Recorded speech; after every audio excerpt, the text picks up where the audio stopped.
എല്ലാ പ്രിയപ്പെട്ടവർക്കും സ്നേഹവന്ദനം.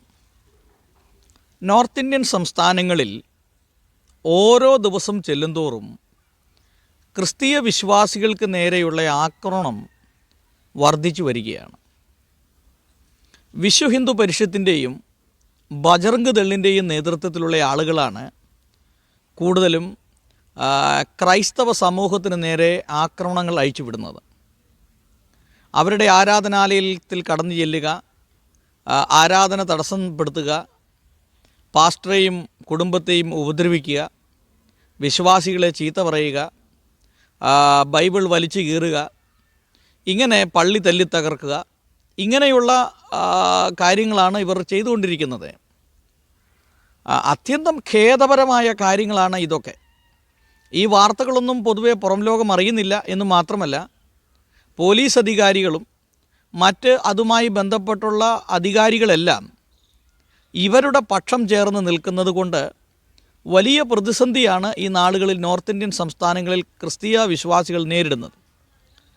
അതിൻ്റെ ഏറ്റവും അടുത്ത ഒരു ഉദാഹരണം ഞാൻ നിങ്ങളോട് പറയുവാനായിട്ട് ആഗ്രഹിക്കുകയാണ്. ഈ കഴിഞ്ഞ ദിവസം, അതായത് 5-ാം തീയതി, ജനുവരി 5-ാം തീയതി ബീഹാറിൽ സിവാൻ ഡിസ്ട്രിക്റ്റിൽ വളരെ ദീർഘനാളുകളായി പ്രവർത്തിച്ചുകൊണ്ടിരിക്കുന്ന ഒരു കൂട്ടായ്മയാണ് പാസ്റ്റർ എൻ.എം. ജോസഫിൻ്റെ നേതൃത്വത്തിലുള്ള ഒരു പെന്തക്കോസ്റ്റൽ ചർച്ച്.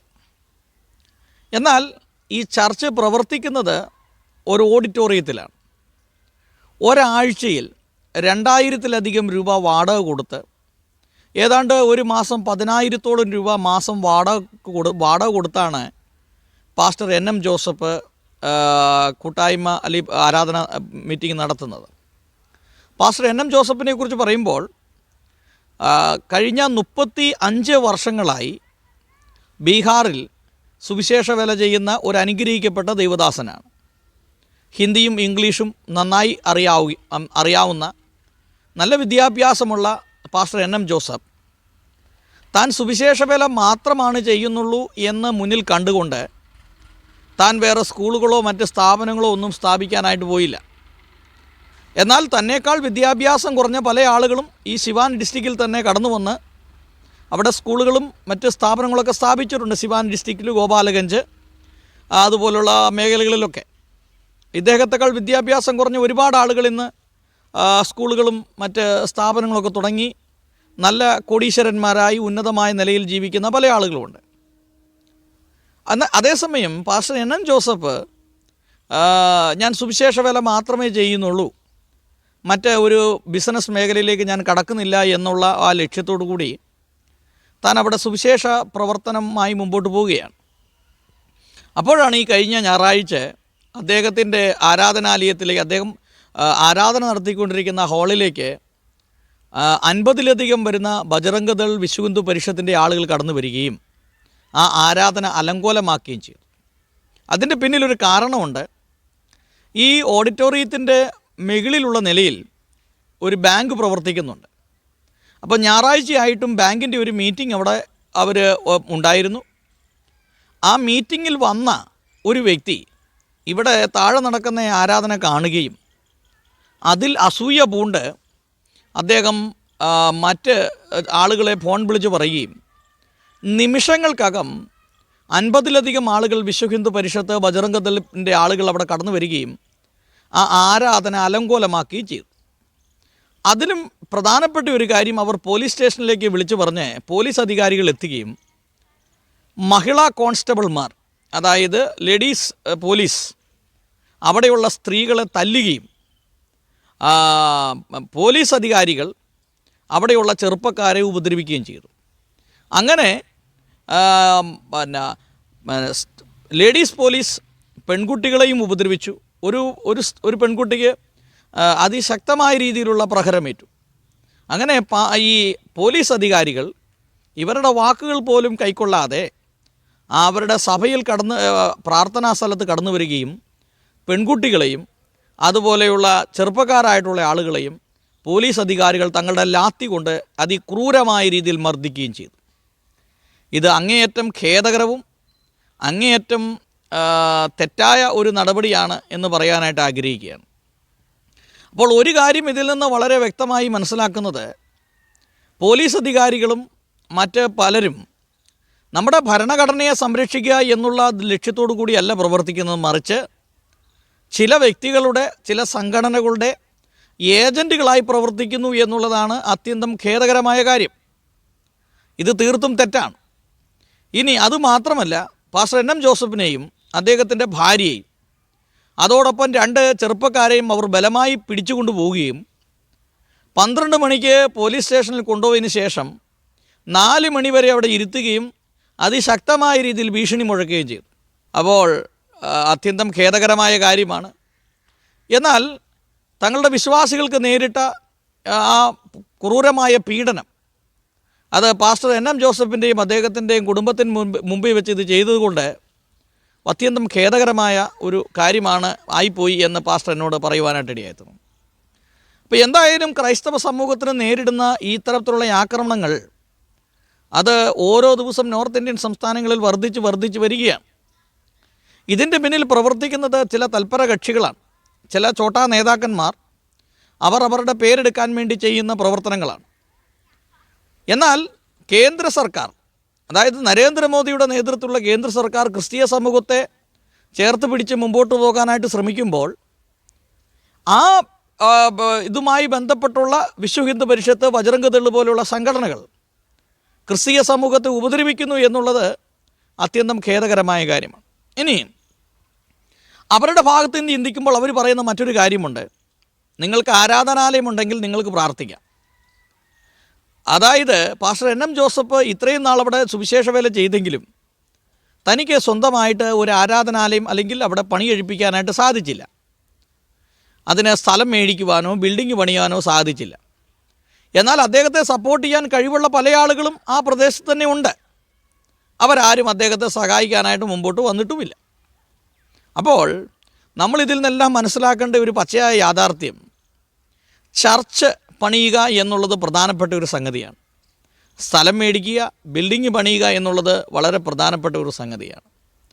അതുകൊണ്ട് എന്നെ കേൾക്കുന്ന പ്രിയ സഹോദരങ്ങളോട് എനിക്ക് പറയാനുള്ളത്, പാസ്റ്റർ എൻ.എം. ജോസഫിനെ പോലുള്ള ആളുകൾ വളരെ ദീർഘവർഷമായി 35-ലധികം വർഷങ്ങളായി ബീഹാർ പോലെയുള്ള സംസ്ഥാനത്ത് പോയി സുവിശേഷ വേല ചെയ്യുമ്പോൾ ഇങ്ങനെയുള്ള ഈ ചർച്ചുകളെയൊക്കെ സപ്പോർട്ട് ചെയ്യാനും അവർക്ക് അല്പം സ്ഥലം വാങ്ങിക്കൊടുത്ത് അവിടെ ഒരു ചർച്ച് പണിത് കൊടുക്കാനുമൊക്കെ അത് നമുക്ക് പലർക്കും ഉത്തരവാദിത്തങ്ങളുണ്ട്.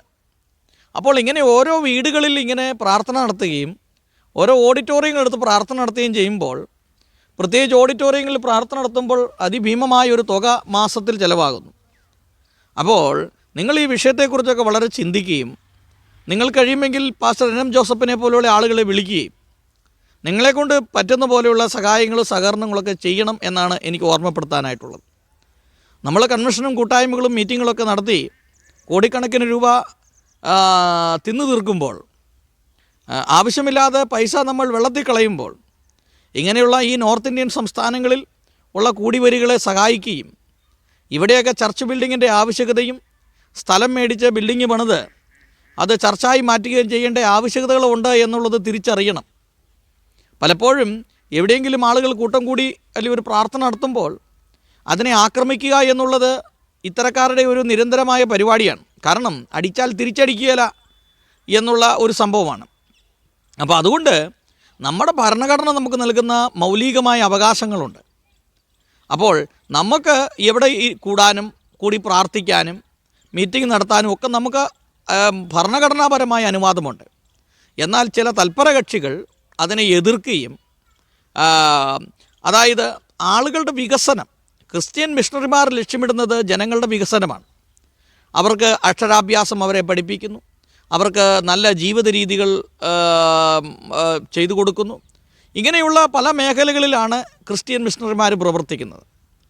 അപ്പോൾ ഇത്തരത്തിലുള്ള ഈ പ്രവർത്തനങ്ങൾക്ക് നമുക്ക് നമ്മുടെ ഭരണഘടന തന്നിട്ടുള്ള അവകാശത്തിൻ്റെ മേലുള്ള ഈ കടന്നുകയറ്റം, ഈ പോലീസ് അധികാരികളുടെ ഈ കടന്നുകയറ്റം, അതുപോലെ പണത്തിൻ്റെ ബലത്തിലും അധികാരത്തിൻ്റെ ബലത്തിലും പൊളിറ്റിക്കൽ സ്ട്രെങ്ത് വെച്ചുകൊണ്ട് ക്രിസ്തീയ സമൂഹത്തെ അടിച്ചമർത്തി തകർക്കാം എന്ന് ചിന്തിക്കുന്ന ചില ആളുകൾ നമ്മുടെ സമൂഹത്തിൽ ഓരോ ദിവസം ചെല്ലുന്തോറും വളർന്നു വരികയാണ്. എന്നാൽ അതിൽ വ്യത്യസ്തമായിട്ട് ഭാരതത്തിൽ സുവിശേഷ പ്രവർത്തനം ശക്തമായി വ്യാപരിക്കുന്നു. പഞ്ചാബിനെക്കുറിച്ചുള്ള റിപ്പോർട്ട് ഞാൻ കഴിഞ്ഞ ദിവസം ഞാൻ ചെയ്തിരുന്നു. അപ്പോൾ ഇങ്ങനെയുള്ള ഈ ആളുകളെയൊക്കെ നിങ്ങൾ ഓർക്കുകയും അവർക്കൊക്കെ വേണ്ടി പ്രാർത്ഥിക്കുകയും ചെയ്യണം. അതുമാത്രമല്ല, ക്രിസ്ത്യൻ സമൂഹത്തിന് നേരെയുള്ള ഇത്തരത്തിലുള്ള കടന്നുകയറ്റം ഇത് തീർത്തും തെറ്റായ നടപടിയാണ്, ഇത് അംഗീകരിക്കാൻ പറ്റാത്ത കാര്യമാണ് എന്ന് ഓർമ്മപ്പെടുത്താനായിട്ട് ആഗ്രഹിക്കുകയാണ്. അതുകൊണ്ട് പാസ്റ്റർ എൻ.എം. ജോസഫിനെ പോലുള്ള ആളുകളെ വാക്കുകൊണ്ടോ പ്രവൃത്തി കൊണ്ടോ മറ്റ് ധനം കൊണ്ടോ ഏത് രീതിയിലാണെങ്കിലും നിങ്ങൾ അദ്ദേഹത്തെ ഹെൽപ്പ് ചെയ്യാനായിട്ട് നിങ്ങൾക്ക് കഴിയണം. അത് നമ്മുടെ ഉത്തരവാദിത്തമാണ്. 35 വർഷമായി ഒരു സുവിശേഷകൻ നോർത്ത് ഇന്ത്യൻ സംസ്ഥാനങ്ങളിൽ ഈ മഴയും മഞ്ഞും വെയിലും തണുപ്പും ചൂടും കാറ്റുമെല്ലാം ഏറ്റ് സ്വന്തമായിട്ട് കയറി കിടക്കാനൊരു വീട് പോലുമുള്ള ആളല്ല പാസ്റ്റർ എൻ.എം. ജോസഫ്. എനിക്ക് വ്യക്തിപരമായിട്ട് അദ്ദേഹത്തെ അറിയാം. അപ്പം അതുകൊണ്ട് നിങ്ങളൊക്കെ ഇങ്ങനെയുള്ള കാര്യങ്ങളിൽ ശ്രദ്ധ വയ്ക്കണം. അത് നമ്മുടെ ഉത്തരവാദിത്തമാണ് എന്ന് മാത്രം ഓർമ്മപ്പെടുത്താൻ ആഗ്രഹിക്കുകയാണ്. പാസ്റ്ററെ, കർത്താവ് പാസ്റ്ററെ ധാരാളമായിട്ട് അനുഗ്രഹിക്കട്ടെ. ഈ ഗോസ്പൽ TV UP എന്ന ഈ യൂട്യൂബ് ചാനലിലേക്ക് പാസ്റ്റർക്ക് ഹാർദവമായ സ്വാഗതം. പാസ്റ്റർ സ്വയമായിട്ട് പാസ്റ്ററെ ഒന്ന് പരിചയപ്പെടുത്താം. എൻ്റെ പേര് എൻ.എം. ജോസഫ് എന്നാണ്. ഞാൻ കേരളത്തിൽ കോട്ടയം ജില്ലയിൽ ചിങ്ങവനം എന്ന് പറയുന്ന സ്ഥലത്താണ് ജനിച്ചു വളർന്നത്.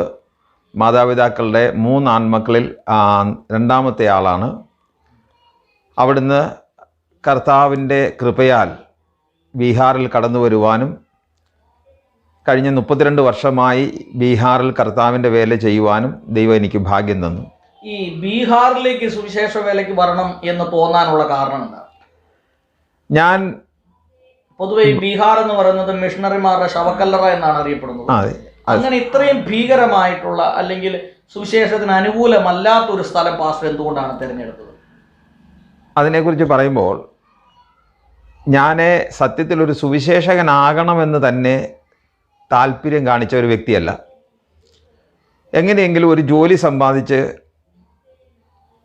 എൻ്റെ സാമ്പത്തിക കാര്യങ്ങൾക്ക് ഒരു ഭദ്രത വരുത്തണം എന്നുള്ള ചിന്തയിൽ ഞാൻ ജോലി ചെയ്യുന്ന ഒരു വ്യക്തിയായിരുന്നു. എന്നാൽ ചില മാരകമായ രോഗങ്ങൾക്കടിമയായി ഞാൻ കിടക്കയിലായിരിക്കുമ്പോൾ ദൈവാത്മാവ് എന്നോട് ഇടപെടുവാനും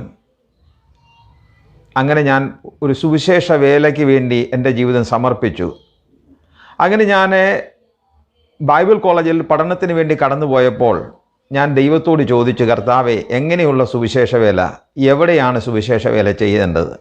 അങ്ങനെ പ്രാർത്ഥിക്കുന്ന സമയത്താണ് ഓപ്പറേഷൻ മൊബിലൈസേഷൻ എന്ന് പറയുന്ന ആ പ്രസ്ഥാനത്തിൻ്റെ ചില ദൈവദാസന്മാർ ഞങ്ങളുടെ ബൈബിൾ കോളേജിൽ കടന്നു വന്ന് ബീഹാറിനെക്കുറിച്ച് വളരെ വ്യക്തമായ ഒരു ചിത്രം ഞങ്ങളുടെ മുൻപിൽ വരച്ചു കാട്ടി, ഈ ബീഹാറിനെ സുവിശേഷീകരിക്കുവാൻ ആര് കടന്നു പോകും എന്ന് ചോദിച്ചപ്പോൾ ദൈവത്തിൻ്റെ ആത്മാവ് എന്നോട് ഇടപെട്ടു. ഏറ്റവും അനുയോജ്യമായ, ഏറ്റവും സുവിശേഷകരെ ആവശ്യമുള്ള ഒരു സംസ്ഥാനമാണ്. അങ്ങനെയാണ് ഞാൻ ബീഹാറിന് വേണ്ടി സമർപ്പിക്കുവാൻ ഇടയായി തീർന്നു. ആ ദർശനമാണ് എന്നെ ബീഹാറിലേക്ക് കൊണ്ടുവരുവാൻ കാരണമായത്. ബീഹാറിൽ ഏത് വർഷമാണ് പാസ്റ്റർ വന്നത്? ഞാൻ 1991 ബൈബിൾ കോളേജിൽ ഗ്രാജുവേറ്റ് ചെയ്തത്. അതേ സമയം ആ വർഷം തന്നെ ബീഹാറിലേക്ക് കടന്നു വരുവാൻ ദൈവം എനിക്ക് ഭാഗ്യം തന്നു. പാസ്റ്ററുടെ മാതാപിതാക്കളൊക്കെ ക്രിസ്തീയ പശ്ചാത്തലത്തിലുള്ളവരാണ്? അതെ, എൻ്റെ മാതാവും പിതാവും എൻ്റെ ചെറുപ്രായത്തിലാണ് രക്ഷിക്കപ്പെട്ട് പെന്തക്കോസ് വിശ്വാസത്തിലേക്ക് വരുന്നത്. ഞങ്ങൾ കുടുംബമായി അങ്ങനെ പെന്തക്കോസ് വിശ്വാസത്തിലായിരുന്നു ജീവിക്കുവാൻ. എൻ്റെ പിതാവ് ഒരു സുവിശേഷകനായിരുന്നു.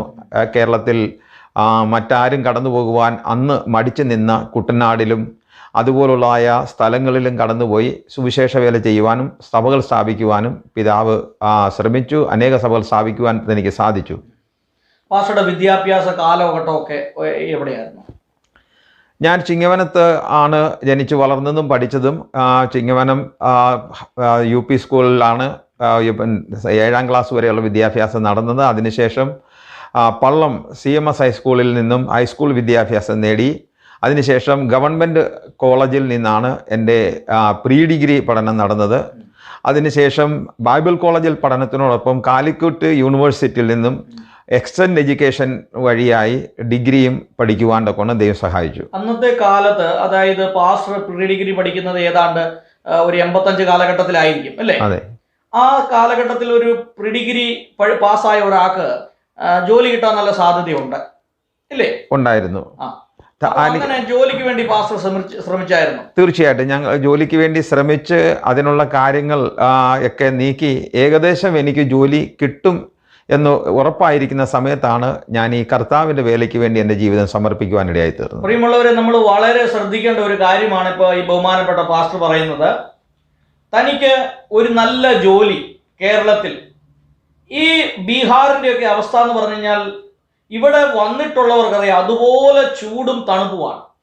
കേരളത്തിൽ തനിക്ക് ലഭിക്കാമായിരുന്ന നല്ല ഒരു ജോലി താൻ വേണ്ടെന്ന് വെച്ച് ഈ ബീഹാർ തന്നെ സുവിശേഷ വേലയ്ക്ക് അദ്ദേഹം തിരഞ്ഞെടുത്തു എന്നുള്ളത് വലിയൊരു കാര്യമാണ്. പാസ്റ്റർ ഈ രാഷ്ട്രീയ പൊളിറ്റിക്സുമായിട്ട് ബന്ധപ്പെട്ട് എന്തെങ്കിലും മൂവ്മെന്റുകൾ നടത്തിയിട്ടുണ്ടോ? തീർച്ചയായും ഞാൻ സ്കൂൾ വിദ്യാഭ്യാസ കാലം തൊട്ട് തന്നെ ഒരു ഇടതുപക്ഷ ചിന്താഗതിക്കാരനായിരുന്നു. അങ്ങനെയുള്ള ചില രാഷ്ട്രീയ പാർട്ടിയുടെ വിദ്യാർത്ഥി സംഘടനകളിൽ ഞാൻ ശക്തമായി പ്രവർത്തിച്ച ഒരു കാലഘട്ടം ഉണ്ടായിരുന്നു.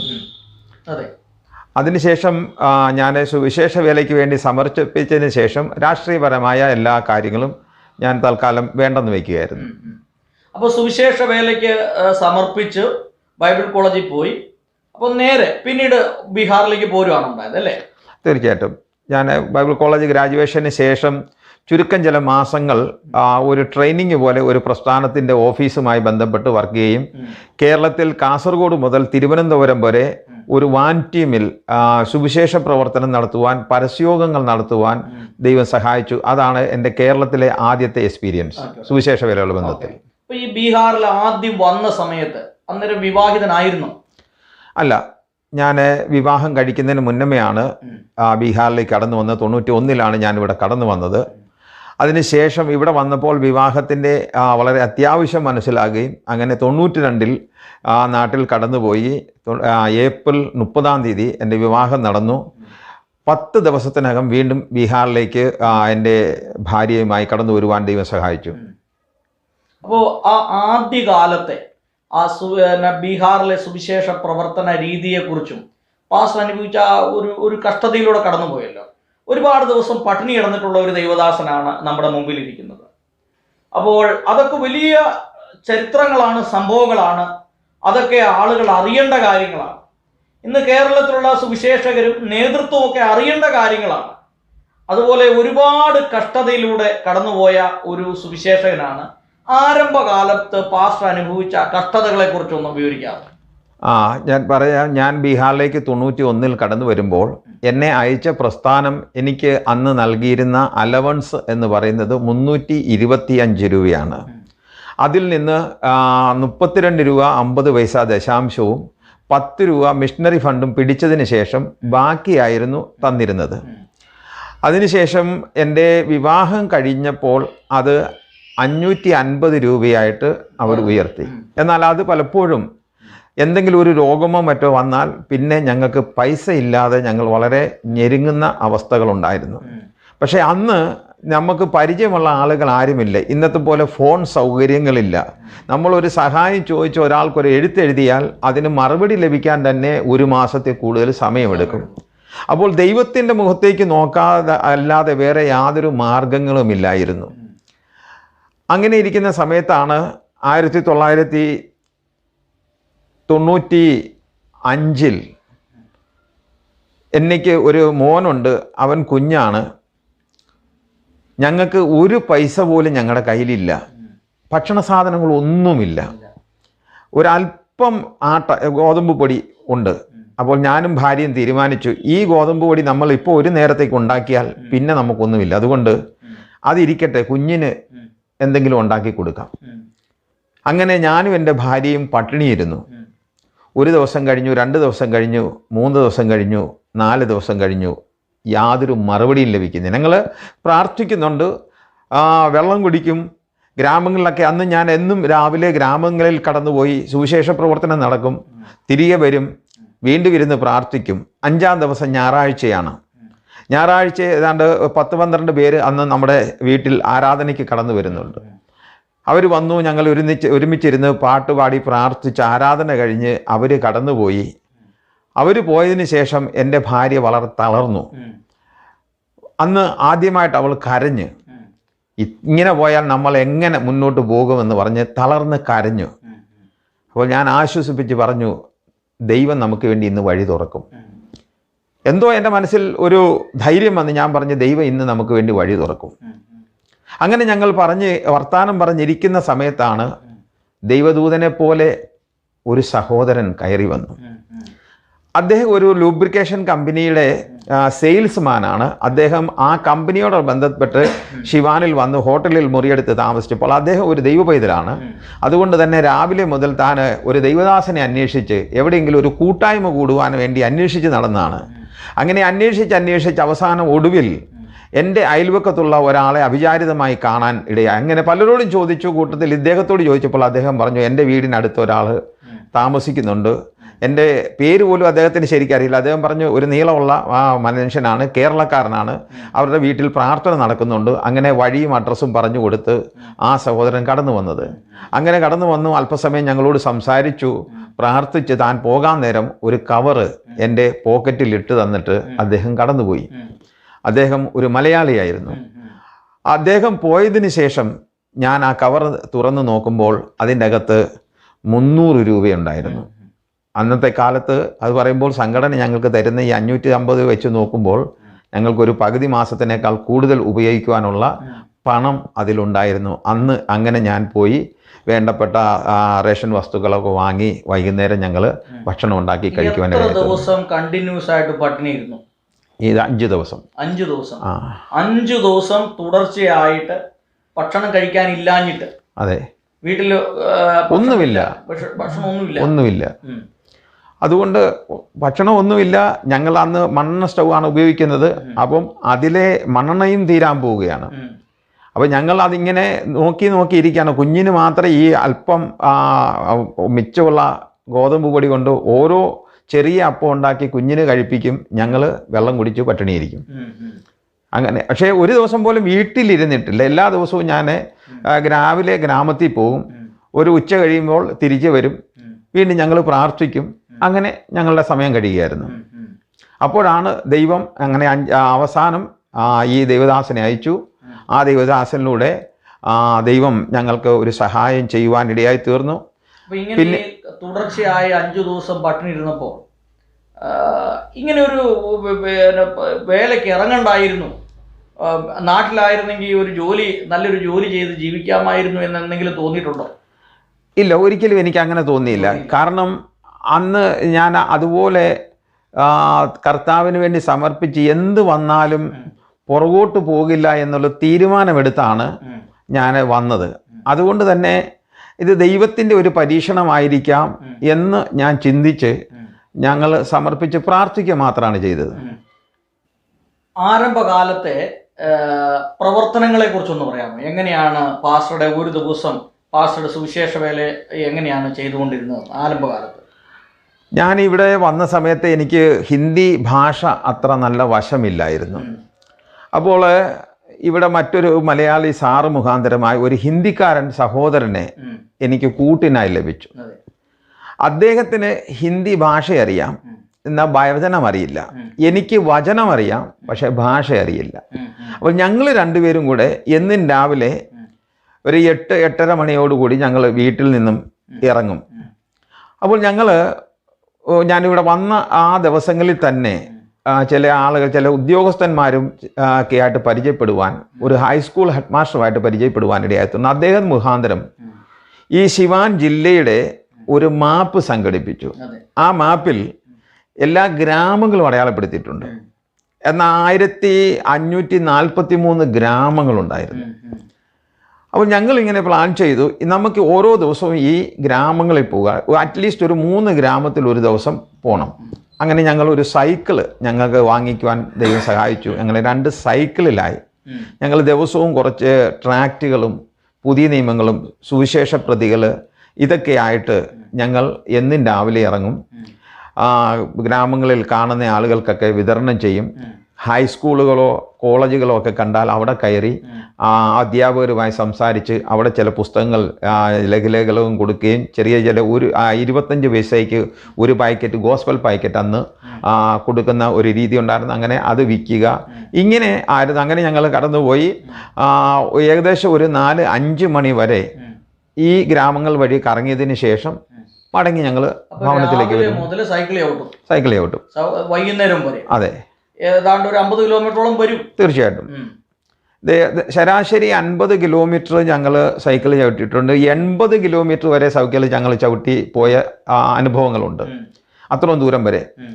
അങ്ങനെ അത് ഞങ്ങൾ തുടർച്ചയായിട്ട് ചെയ്തതിന് പിന്നീട് വിവാഹം കഴിച്ചതിന് ശേഷവും ഞങ്ങൾ തുടർച്ചയായി ആ ഒരു പുതിയ ഗ്രാമങ്ങളിലേക്ക് പോകുന്ന ഒരു പ്രവൃത്തി തുടർന്ന് അങ്ങനെ 3 വർഷം കൊണ്ട് 1543 ഗ്രാമങ്ങളിൽ കടന്നുപോയി സുവിശേഷം പങ്കുവയ്ക്കുവാൻ ദൈവം ഭാഗ്യം തന്നു. 1543 ഗ്രാമങ്ങളാണ് ഈ സിവാൻ ഡിസ്ട്രിക്റ്റിൽ, ബീഹാറിലെ സിവാൻ ഡിസ്ട്രിക്റ്റിലുള്ളത്. ആ സ്ഥലങ്ങളെല്ലാം കവർ ചെയ്തു. എല്ലാ ഗ്രാമങ്ങളിലും 32 വർഷമായിട്ട് ബീഹാറിന്റെ മണ്ണിൽ സുവിശേഷ വേല ചെയ്യുന്ന 50 മുതൽ 80 കിലോമീറ്റർ വരെ സൈക്കിൾ ചവിട്ടി സുവിശേഷ വേല ചെയ്യുന്ന ഒരു ദൈവദാസൻ. അദ്ദേഹം ഇന്ന് കയറി കിടക്കാൻ ഒരു വീട് പോലും ഇല്ല. സ്വന്തമായിട്ട് വീടുണ്ടോ? എനിക്ക് സ്വന്തമായിട്ട് ഭൂമിയോ വീടോ എങ്ങുമില്ല.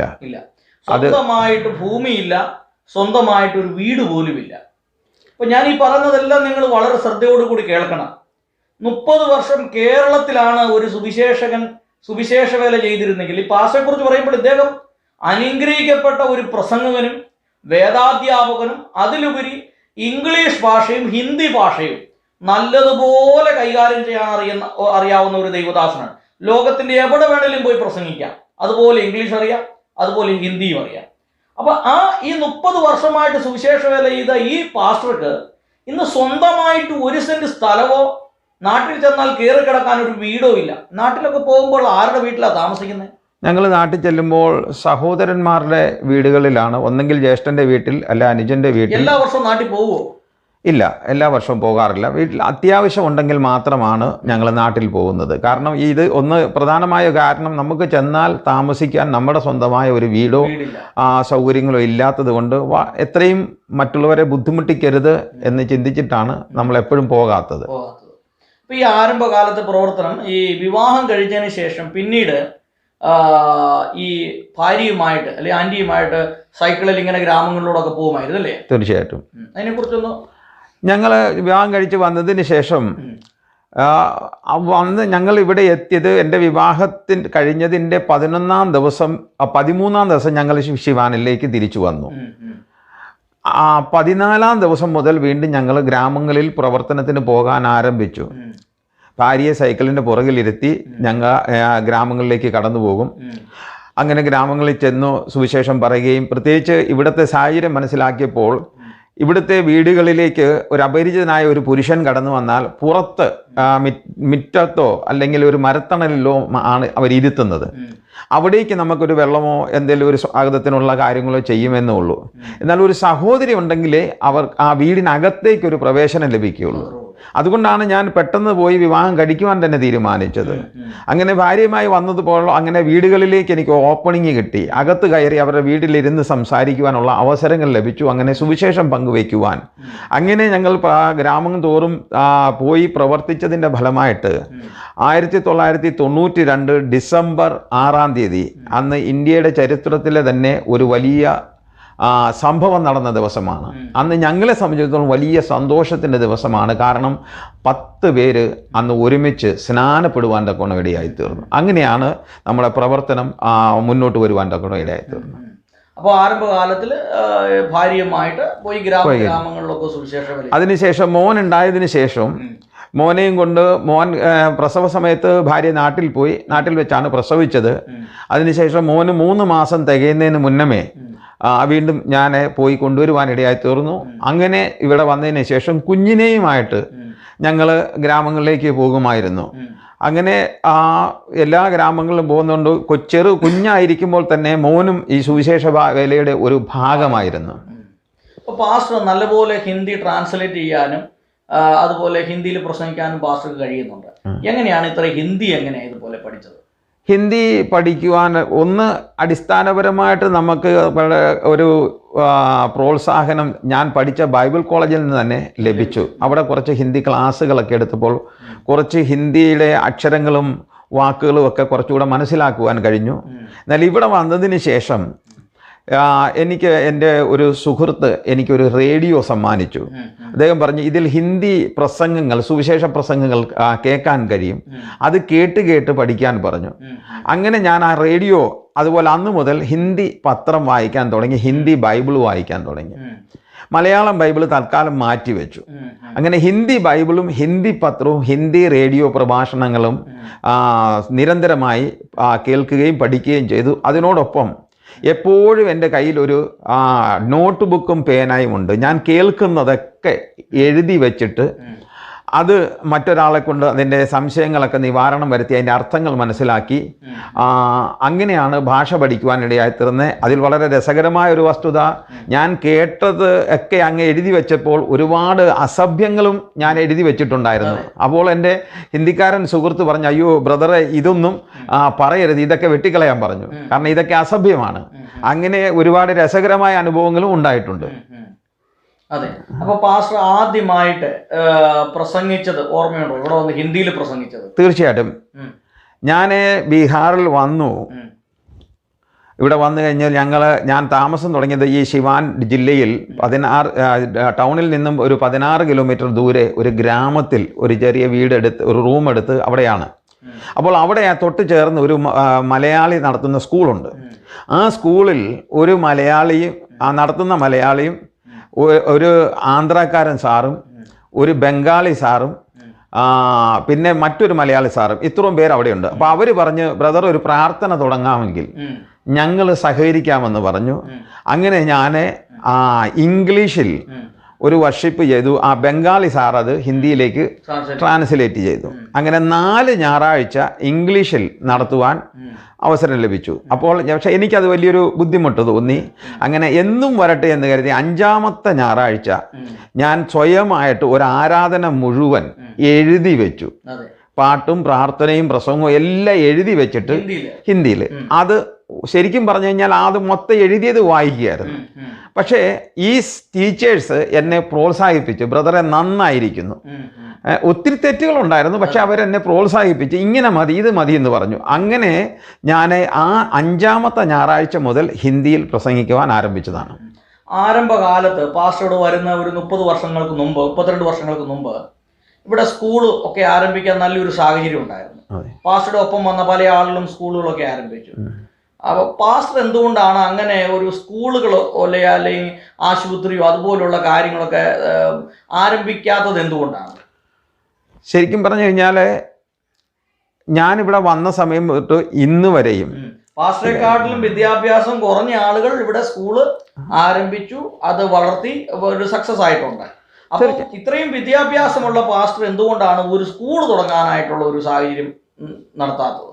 കാരണം എനിക്ക് കർത്താവ് തന്ന ഒരു ദർശനം, അപ്പോസ്തലനായ പൗലൂസ് പറയുന്നത് ദർശനത്തിന് അനുസരണക്കേട് കാണിക്കരുത് എന്ന ഉത്തമ ബോധ്യം എനിക്കുള്ളത് കൊണ്ട് ഭൗതികമായ ഒരു നേട്ടത്തെക്കാൾ കർത്താവിൻ്റെ കൽപ്പനയ്ക്ക് പ്രാധാന്യം കൊടുത്തുകൊണ്ട് വിശ്വസ്തയോടെ നിൽക്കണമെന്നുള്ള താല്പര്യമാണ്.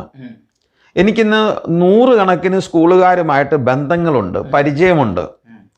അവരുടെയൊക്കെ ജീവിതം കാണുമ്പോൾ സുവിശേഷ വേലയ്ക്ക് വേണ്ടി വന്നിട്ട് സ്കൂളുകളൊക്കെ തുടങ്ങിയതിന് ശേഷം പിന്നീട് അവർ ഒരു ഞായറാഴ്ച ഒരു ആരാധനയ്ക്ക് പോലും പോകാൻ കഴിയാതെ ഈ കർത്താവിനെ മറന്ന മട്ടിൽ പലരും പിന്മാറ്റക്കാരായി ജീവിക്കുന്നത് കാണുമ്പോൾ വലിയ വേദനയുണ്ട്.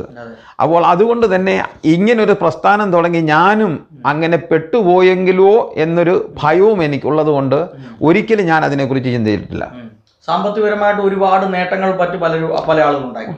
പക്ഷേ ആ നേട്ടങ്ങൾ ഉണ്ടാക്കിയ പല ആളുകളും ഇവിടെ സ്കൂളുകൾ സുവിശേഷകന്റെ റോളിൽ വന്ന അല്ലെങ്കിൽ ഒരു മിഷണറി ആയിട്ട് വന്ന പലരും സ്കൂളുകൾ ആരംഭിച്ചു. എന്നാൽ അവരൊക്കെ ആ ആത്മീയ ദർശനത്തിൽ നിന്ന് മാറിപ്പോയി. അവർ ഒരുപാട് പൈസയുമായി, അവർക്ക് സുവിശേഷ വേല ഇന്ന് ഒരു താല്പര്യമില്ലാത്തൊരു സാഹചര്യത്തിലേക്ക് മാറി വന്നു. എന്നാൽ ആ സ്ഥാനത്ത് NM ജോസഫ് പാസ്റ്ററെ പോലുള്ള ആളുകൾ അവർ ആ സുവിശേഷ വേല മാത്രം ചെയ്യുക, പൈസ ലക്ഷ്യം വെച്ചില്ല, സുവിശേഷ വേല മാത്രം ചെയ്ത് മുമ്പോട്ട് പോകുന്ന ഒരു ദർശനമാണ് പാസ്റ്റർക്ക് ദൈവം തന്നല്ലേ? ഞാനിവിടെ വന്ന സമയം തൊട്ട് ദൈവം എനിക്ക് തന്ന ദർശനം ഈ ദൈവവചനം ആളുകളെ പഠിപ്പിക്കുക എന്നുള്ളതാണ്. അപ്പോൾ ദൈവവചനം പഠിപ്പിക്കണമെങ്കിൽ ധാരാളം സമയം ദൈവസന്നിധിയിൽ ഇരുന്ന് പ്രാർത്ഥിക്കുകയും അത് തയ്യാറാക്കുകയും ചെയ്യേണ്ട ആവശ്യമുണ്ട്. അപ്പോൾ സ്കൂൾ പോലുള്ള ഒരു പ്രവർത്തനം തുടങ്ങിയാൽ ഒരു പക്ഷേ അതിനൊട്ടും തന്നെ സമയം ലഭിക്കത്തില്ല. അപ്പോൾ അതുകൊണ്ട് തന്നെ ഞാൻ അതിനോട് താല്പര്യം കാണിച്ചില്ല. അന്ന് മുതൽ അനേകരെ, ഞാൻ വന്നത് 91 വന്നു, 92 തന്നെ ഒരു ട്രെയിനിങ് സെൻറ്റർ ആരംഭിക്കുവാൻ ദൈവം ഭാഗ്യം തന്നു.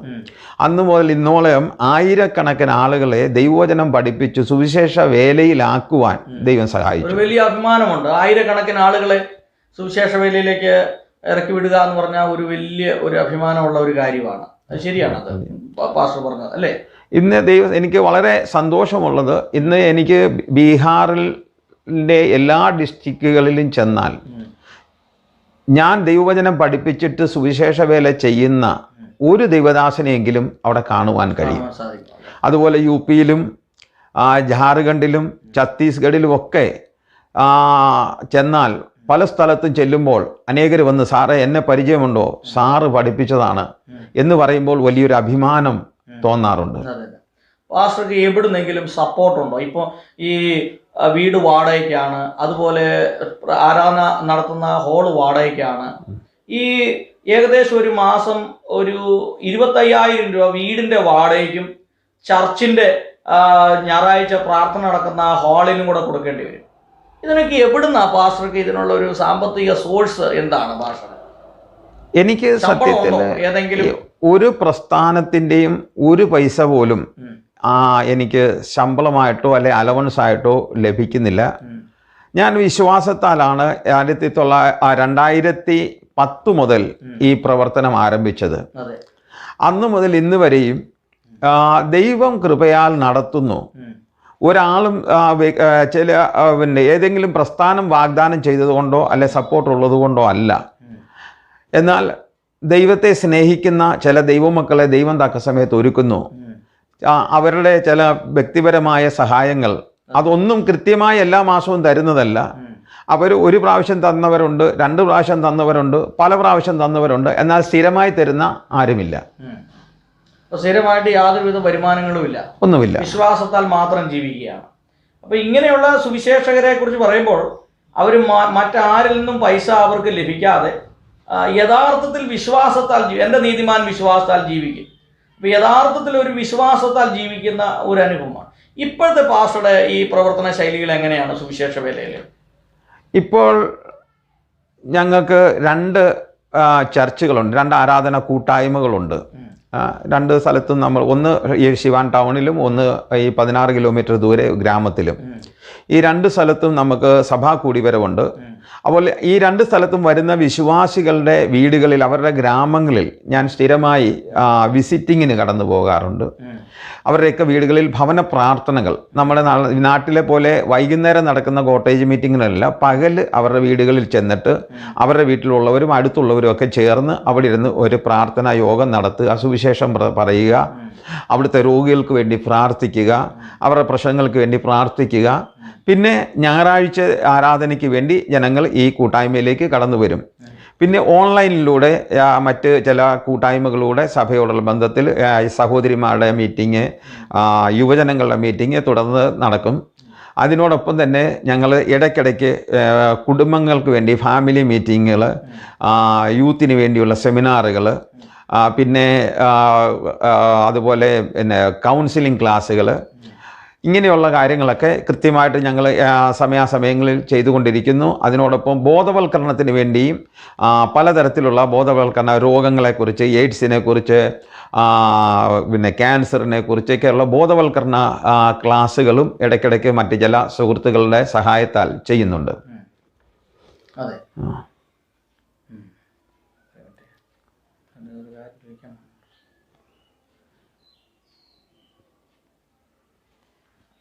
ഈ സുവിശേഷ പ്രസംഗവുമായിട്ട് ബന്ധപ്പെട്ട് സുവിശേഷം അറിയിക്കാൻ വേണ്ടി ഇന്ത്യയിലെ മറ്റ് ഏതൊക്കെ സംസ്ഥാനങ്ങളിൽ പാസ്റ്റർ പോയിട്ടുണ്ട്? സുവിശേഷ പ്രസംഗവുമായിട്ട് പോകുവാൻ എനിക്ക് ഭാഗ്യം ലഭിച്ചത് ബീഹാറിൽ 38 ഡിസ്ട്രിക്റ്റുകളുണ്ട്. ഈ 38 ഡിസ്ട്രിക്റ്റുകളിലും കടന്നു പോകുവാനും പല പ്രാവശ്യവും സുവിശേഷ കൺവെൻഷനുകളിൽ, സെമിനാറുകളിൽ, ഉപവാസ പ്രാർത്ഥനകളിൽ ദൈവവചനവുമായി നിൽക്കുവാൻ ദൈവം ഭാഗ്യം തന്നു. അതുകൂടാതെ ജാർഖണ്ഡ്, ഛത്തീസ്ഗഡ്, മധ്യപ്രദേശ്, വെസ്റ്റ് ബംഗാൾ, നേപ്പാൾ, ഭൂട്ടാൻ, ഉത്തർപ്രദേശ്, ന്യൂഡൽഹി, ഹരിയാന, പഞ്ചാബ്, ചണ്ഡീഗഡ്, ഇത്രയും സ്ഥലങ്ങളിൽ എനിക്ക് യാത്ര ചെയ്യുവാനും ശുശ്രൂഷിക്കുവാനും ഭാഗ്യം ഉണ്ടായിട്ടുണ്ട്. പിന്നെ കേരളത്തിൽ പിന്നെ എല്ലാ വർഷവും പോകുന്നുണ്ട്. കേരളത്തിൽ പിന്നെ നമ്മൾ പോകുമ്പോഴൊക്കെ കിട്ടുന്ന സമയം മുഴുവൻ അവിടെ പല മീറ്റിങ്ങുകളിലും പ്രസംഗിക്കുവാൻ, അതുപോലെ അവിടെയും പരസ്യയോഗങ്ങൾ നടത്തുവാൻ, ചില ആരും പോകാത്ത സ്ഥലങ്ങളിൽ ചില സഹോദരന്മാരുമായി കടന്നു പോകുവാനും അവിടെ പ്രവർത്തനങ്ങൾ ആരംഭിക്കുവാനും ദൈവം അവസരം ഒരുക്കി തന്നിട്ടുണ്ട്. പാസ്റ്ററുടെ ജീവിതത്തിലെ ദൈവം എനിക്ക് ചെയ്ത നന്മകൾ ഒരുപാടുണ്ട്. അതിൽ ഏറ്റവും പ്രധാനപ്പെട്ട, അതിൽ ദൈവം ഒരു അത്ഭുതം, എൻ്റെ കണ്ണുകൊണ്ട് എനിക്ക് കാണാൻ പറ്റിയ ഒരു വലിയൊരു അത്ഭുതം ദൈവം എൻ്റെ ജീവിതത്തിൽ ചെയ്തു എന്ന് പറയാനുള്ള ഒരു സന്ദർഭം ഏതാണ്? എൻ്റെ ജീവിതത്തിൽ അങ്ങനെ പറയാൻ ഒരുപാട് അത്ഭുതങ്ങളുണ്ട്. ഒന്ന് ഞാൻ നേരത്തെ സൂചിപ്പിച്ചല്ലോ, 5 ദിവസം ഞങ്ങൾ പട്ടിണി ഇരുന്നപ്പോൾ ദൈവം ഒരു ദൂതനെ അയച്ചു, ഒരു ദൈവദാസനെ ഞങ്ങളുടെ ഭവനത്തിലേക്ക് അയച്ചു. അത് വലിയൊരു അത്ഭുതമാണ്. ഞങ്ങൾക്ക് ഒരിക്കലും പ്രതീക്ഷിക്കാൻ വകയില്ലാത്ത സമയത്ത് ദൈവം അങ്ങനെ ഒരു ചെയ്തു. അതുപോലെ അങ്ങനെയുള്ള അത്ഭുതങ്ങൾ ഭൗതികമായ പട്ടിണിയിരിക്കുന്ന അല്ലെങ്കിൽ പണം തീരുന്ന സമയത്ത് ഒരുപാട് ദൈവദാസന്മാരെ, ദൈവമക്കളെ ദൈവം അയച്ചിട്ടുണ്ട്. അങ്ങനെ ഞങ്ങളുടെ ആവശ്യങ്ങൾ നടത്തപ്പെട്ടിട്ടുണ്ട്. ഈ ലോക്ക്ഡൗൺ സമയത്ത് തന്നെ എല്ലാം അടഞ്ഞ് പൂട്ടിയിരിക്കുന്ന സമയത്ത് എന്തായിത്തീരുമെന്നറിയാതെ ഞങ്ങളും ഭവനത്തിലിരിക്കുമ്പോൾ ഒരു സഹോദരി ഫോൺ ചെയ്തിട്ട് പറഞ്ഞു, പാസ്റ്ററെ, ഞങ്ങൾ നാട്ടിൽ പോവുകയാണ്, ഈയിടെ ഗവൺമെൻറ്റിൻ്റെ ഇതായിട്ട് സ്പെഷ്യൽ ട്രെയിനുണ്ട്, ഞങ്ങൾ നാട്ടിൽ പോവുക. അപ്പോൾ അതുകൊണ്ട് ഞങ്ങളുടെ വീട്ടിൽ കുറച്ച് അരി ഇരിപ്പുണ്ട്, അത് പാസ്റ്റർക്ക് തന്നേച്ച് പോകാൻ ഞങ്ങൾ ആഗ്രഹിക്കുക. അപ്പോൾ ഞങ്ങൾ പറഞ്ഞു, ഓക്കെ, കൊണ്ടുവന്ന് തന്നോളൂ. പക്ഷേ അവർ വരുമ്പോൾ അവർ 2 ചാക്കരിയാണ് കൊണ്ടുതന്നത്. അപ്പോൾ കുറച്ചരി എന്ന് പറഞ്ഞപ്പോൾ ഞങ്ങൾ ഓർത്ത് ഒരു 5-10 കിലോ അവർ മിച്ചം വന്നത് തരാനാണെന്നാണ്. പക്ഷേ 2 ചാക്കരിയാണ് അവർ തന്നത്. ലോക്ക്ഡൗൺ തീർന്നു കഴിഞ്ഞാണ് ആ അരി തീർന്നത്. ലോക്ക്ഡൌണിന്റെ മുഴുവൻ സമയത്ത് ചോറുണ്ണാനുള്ള അരി നമുക്ക് ലഭിച്ചു, ഗോതമ്പ് ലഭിച്ചു. പിന്നെ അതുപോലെ ചില ദൈവമക്കളിലൂടെ ചില സാമ്പത്തിക സഹായങ്ങൾ ലഭിച്ചു. ഞങ്ങൾക്ക് ശരിക്കും പറഞ്ഞു കഴിഞ്ഞാൽ ലോക്ക്ഡൗണിൽ ഞങ്ങൾ ഒരു നേരം പോലും പട്ടിണി ഇരുന്നിട്ടില്ല. ദൈവം ഞങ്ങളെ സുഭിക്ഷമായി നടത്തി. ആളുകളെ സഹായിച്ചു. അതുമാത്രമല്ല, ലോക്ക്ഡൗണിൽ നമ്മളിലൂടെ അനേകരെ സഹായിക്കാൻ ദൈവം അവസരം ഒരുക്കി തന്നു. വളരെ സാമ്പത്തിക ഞെരുക്കത്തിലിരുന്ന ദൈവദാസന്മാരെ കൈയഴിഞ്ഞ് സഹായിക്കുവാൻ ദൈവം അവസരം ഒരുക്കി തന്നു. ലോക്ക്ഡൗൺ സമയത്ത് ഈ പാസ്റ്റർ ഒരുപാട് സാമൂഹിക പ്രവർത്തനങ്ങൾ ചെയ്യാൻ സാധിച്ചു. അതിൽ പ്രധാനപ്പെട്ട ഒരു സംഭവം, ഒരു സഹോദരൻ 4 ദിവസം പട്ടിണിയിരുന്നു, അല്ലേ? അതിനെക്കുറിച്ചൊന്ന് ചോദിക്കാമോ? ഇവിടെ ഒരു ദൈവദാസൻ, ഹിന്ദിക്കാരനാണ്, സുനിൽ എന്നാണ് പേര്. അപ്പം അദ്ദേഹത്തിന് ബുദ്ധിമുട്ടായിരിക്കുമെന്ന് ഞങ്ങൾ ഊഹിച്ചാണ് ഞാൻ അദ്ദേഹത്തെ ഫോൺ ചെയ്ത്, മോനെ ഇവിടം വരെ ഒന്ന് വരാവോ, ഞാനൊരു ചെറിയ സഹായം ചെയ്യാമെന്ന് പറഞ്ഞാൽ വിളിച്ചത്. വരുമ്പോൾ അദ്ദേഹം വളരെ ക്ഷീണിതനായി, വളരെ മെലിഞ്ഞിരിക്കുന്നു. ഞാൻ ചോദിച്ചു, എന്താണ് സഹോദര, എന്ത് പറ്റി? എന്നാൽ പറഞ്ഞ്, സാറേ, എനിക്ക് ഞങ്ങളുടെ വീട്ടിൽ ഭക്ഷണത്തിനൊന്നുമില്ല, വളരെ ബുദ്ധിമുട്ടാണ്. അവൻ്റെ ആ ശരീരഘടനയും അവൻ്റെ സംസാരമൊക്കെ കേട്ടപ്പോൾ ഞങ്ങൾക്ക് വളരെ ഭാരമുണ്ടായി. ഞാനും എൻ്റെ ഭാര്യയെ കരഞ്ഞു. പെട്ടെന്ന് എൻ്റെ ഭാര്യ പറഞ്ഞു, ഇവന് എന്തെങ്കിലും നന്നായിട്ട് ചെയ്യണം. ഞങ്ങളുടെ വീടിൻ്റെ തൊട്ടടുത്തൊരു ചെറിയ ഷോപ്പിംഗ് മാർട്ടുണ്ട്. ഞാൻ അവിടെ ചെന്ന് അരിയും പലവ്യഞ്ജനങ്ങളും അങ്ങനെ കുറേ സാധനങ്ങൾ വാങ്ങി കൊണ്ടുവന്ന് ഞങ്ങളുടെ വീട്ടിൽ. അപ്പം ഞങ്ങൾക്ക് അതിന് 2 ദിവസം മുന്നേ ലഭിച്ചതാണ്. കുറച്ച് പച്ചക്കറികൾ ഞങ്ങളുടെ വീട്ടിലുണ്ട്. അപ്പോൾ അതും എല്ലാം കൂടെ ചേർത്ത് കൊണ്ടുവന്ന് വെച്ചു. ഇവൻ ഇതെല്ലാം എടുത്തു നോക്കി. എന്നിട്ട് അവൻ്റെ ബാഗിൽ നിന്ന് ഒരു ഡയറി എടുത്തു. എന്നിട്ട് ആ ഡയറി ഞങ്ങളെ കാണിച്ചു. അവൻ 5 ദിവസമായിട്ട് എഴുതി വെച്ച് പ്രാർത്ഥിക്കുകയാണ്. 10 കിലോ അരി, 10 കിലോ ആട്ട, 2 കിലോ കടുകെണ്ണ, ഇങ്ങനെ ഒരു ലിസ്റ്റ് എഴുതി വെച്ച് ഇവൻ പ്രാർത്ഥിച്ചുകൊണ്ടിരിക്കുമ്പോഴാണ് ഞാൻ ഈ 5-ാമത്തെ ദിവസം ഞാൻ വിളിക്കുന്നത്. അപ്പോൾ അവൻ എടുത്തു നോക്കിയപ്പോൾ അവൻ ലിസ്റ്റിൽ എന്തൊക്കെ എഴുതി വെച്ചിട്ടുണ്ടോ അത്രയും സാധനങ്ങളാണ് ഞാൻ വാങ്ങിച്ചു വെച്ചിരിക്കുന്നത്, അവന് കൊടുക്കുന്നത്. അവൻ വാ വിട്ട് നിലവിളിച്ച് കരഞ്ഞ് ദൈവത്തിന് നന്ദി പറഞ്ഞു. അങ്ങനെ ആ സഹോദരൻ വളരെ സന്തോഷത്തോടെ കടന്നു പോകാനിടയായി. ലോക്ക്ഡൌണിന്റെ സമയത്ത് ഈ ഉത്തർപ്രദേശിലും ബീഹാറിലൊക്കെ താമസിക്കുന്ന സുവിശേഷകന്മാർ ഒരുപാട് പേര് പട്ടിണി കിടന്നു. അതെ, പല ആളുകൾക്കും നാട്ടിൽ പോകാൻ പോലും സാഹചര്യം ഉണ്ടായില്ല. നിങ്ങൾ ഈ വീഡിയോ കേൾക്കുന്ന വിദേശ രാജ്യങ്ങളിലുള്ളവരും സ്വദേശത്തുള്ളവരും മനസ്സിലാക്കണം, ജൂൺ മാസം, അതായത് മെയ് 10-ാം തീയതിക്ക് ശേഷം മെയ് ജൂൺ മാസം ഇവിടെ അതികഠിനമായ ചൂടാണ്. ആ സമയത്ത് നാട്ടിൽ നിന്ന് വന്നിട്ടുള്ള ആളുകളൊക്കെയും തിരിച്ചു പോകും. എന്നാൽ പല വർഷങ്ങൾ ട്രെയിന് ടിക്കറ്റ് എടുത്ത് വീട്ടിൽ പോയി അവിടുന്ന് തിരിച്ചു വരാൻ പൈസ ഇല്ലാതെ നാട്ടിൽ പോകാത്ത ഒരുപാട് സുവിശേഷന്മാരുണ്ട്. ഒരുപക്ഷെ പാസ്റ്ററും പല പ്രാവശ്യം പോയിട്ടില്ല. ഞങ്ങൾ സാധാരണ 3 വർഷത്തിൽ ഒരിക്കലൊക്കെയാണ് നാട്ടിൽ പോയിക്കൊണ്ടിരുന്നത്. പിന്നെ ഈ അടുത്ത കാലത്തൊക്കെയാണ് കുറച്ചുകൂടെ കൂടുതൽ പ്രാവശ്യം പോയി വരുന്നത്. അതും നാട്ടിൽ എന്തെങ്കിലും അത്യാവശ്യ കാര്യങ്ങൾ ഉള്ളത് കൊണ്ട് തന്നെ. ഈ വർഷം തന്നെ ഞങ്ങൾ നാട്ടിൽ പോകാനുള്ള ഒരു ആഗ്രഹത്തിലേ അല്ലായിരുന്നു. എന്നാൽ നമുക്ക് വളരെ വേണ്ടപ്പെട്ട, പ്രത്യേകിച്ച് ഇവിടെ ബീഹാറിൽ നമ്മളുമായിട്ട് ബന്ധപ്പെട്ട് നിൽക്കുന്ന വളരെ വേണ്ടപ്പെട്ട ചില കുഞ്ഞുങ്ങളുടെ വിവാഹമായതുകൊണ്ട് അവരുടെ നിർബന്ധത്താൽ അവർ ടിക്കറ്റിനുള്ള ക്രമീകരണം ചെയ്തുകൊണ്ടാണ് നാട്ടിൽ പോയത്. പാസ്റ്റർക്ക് ഇപ്പോൾ എത്ര രൂപ സമ്പാദ്യം കാണും? നമുക്ക് സമ്പാദ്യം എന്ന് പറയാൻ ഒന്നുമില്ല. 32 വർഷം സുവിശേഷ വേല ചെയ്ത ഒരു സുവിശേഷകൻ, അദ്ദേഹത്തിന് 1 രൂപ പോലും സമ്പാദ്യമില്ല. ഇപ്പോൾ ഇവിടെ ഇരിക്കുമ്പോൾ തന്നെ ഈ വീടിന്റെ വാടക കൊടുത്തത് തന്നെ 2-3 മാസമായി.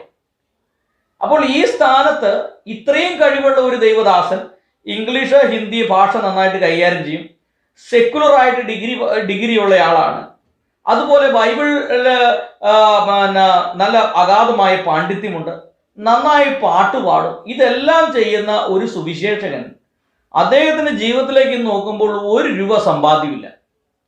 നിങ്ങളൊന്ന് ചിന്തിച്ച് നോക്കണം. അപ്പോൾ ഇത് നമ്മുടെ കേരളത്തിലുള്ള സുവിശേഷകരെയും നോർത്ത് ഇന്ത്യൻ സംസ്ഥാനങ്ങളിലുള്ള സുവിശേഷകരെയും നമ്മളൊന്ന് താരതമ്യം ചെയ്ത് നോക്കണം. കാരണം എന്നാലേ നമുക്കത് മനസ്സിലാകുള്ളൂ. അതുകൊണ്ടാണ് ഞാൻ ഈ നോർത്ത് ഇന്ത്യൻ പാസ്റ്റേഴ്സിനെ നിങ്ങളുടെ മുമ്പിൽ പരിചയപ്പെടുത്തുന്നത്. നിങ്ങൾ ഇങ്ങനെയുള്ള ആളുകളെ വിളിക്കണം, അവർക്ക് വേണ്ടി നിങ്ങൾ പ്രാർത്ഥിക്കണം, അവരെ നിങ്ങൾ സഹായിക്കണം. അത് മറന്നു പോകരുത്. അത് നമ്മുടെ കടമയാണ്, നമ്മുടെ ഉത്തരവാദിത്വമാണ്. അപ്പോൾ പാസ്റ്ററുടെ ജീവിതം ഇനി എന്താണ് പാസ്റ്റർക്ക് ഒരു ഭാവി, ഒരു 5 വർഷത്തേക്ക് അല്ലെങ്കിൽ 10 വർഷത്തേക്ക് പാസ്റ്ററിട്ടേക്ക് ഒരു ടാർഗറ്റ് എന്താണ്? എന്തൊക്കെ കാര്യങ്ങളാണ് പാസ്റ്റർക്ക് ആവശ്യമുള്ളത്? എങ്ങനെയാണ് പാസ്റ്റർ ഇനി ഒരു സുവിശേഷ പ്രവർത്തനം ചെയ്യാൻ ആഗ്രഹിക്കുന്നത്? നമ്മുടെ ആഗ്രഹങ്ങൾ എന്ന് പറയുന്നത് ആത്മാക്കളുടെ വീണ്ടെടുപ്പ് തന്നെയാണ്.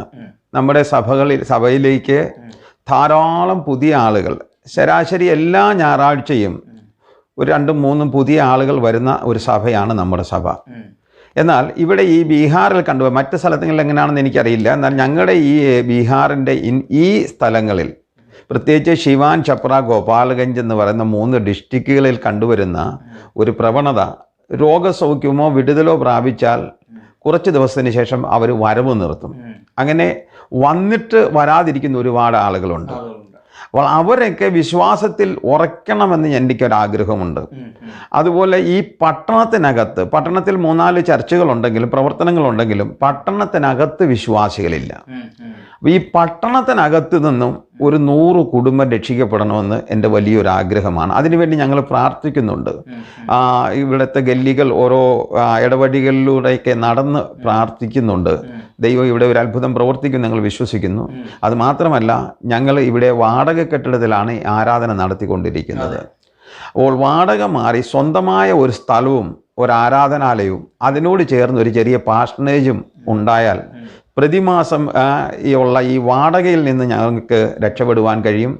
അങ്ങനെ വന്നാൽ നമുക്ക് ലഭിക്കുന്ന പണം കുറച്ചുകൂടെ സുവിശേഷത്തിന് വേണ്ടി പ്രയോജനപ്പെടുത്തുവാൻ കഴിയും എന്ന് ആഗ്രഹിച്ച് അത് എങ്ങനെയെങ്കിലും സാധ്യമാക്കണമെന്നോർത്ത് ഞങ്ങൾ ശക്തമായി പ്രാർത്ഥിക്കുകയും പ്രവർത്തിക്കുകയും ചെയ്യുന്നു. അപ്പോൾ പ്രധാനമായിട്ട് പാസ്റ്റർക്ക് ആവശ്യമുള്ളത് ഒരു ചർച്ച് ബിൽഡിംഗ് പണിയണം, സ്ഥലം വാങ്ങിക്കണം, ചർച്ച് ബിൽഡിംഗ് പണിയണം. അപ്പോൾ അങ്ങനെ നമുക്കൊരു നിലനിൽപ്പ് ഇവിടെ വളരെ അത്യാവശ്യമായിട്ടുള്ള കാര്യമാണ്. അപ്പോൾ അതുകൊണ്ട് നിങ്ങൾ ഈ വീഡിയോ ഒക്കെ ഷെയർ ചെയ്യുകയും നിങ്ങൾ ഇതുപോലുള്ള ദൈവദാസന്മാരെ വിളിക്കണം എന്ന് ഓർമ്മപ്പെടുത്തുകയാണ്.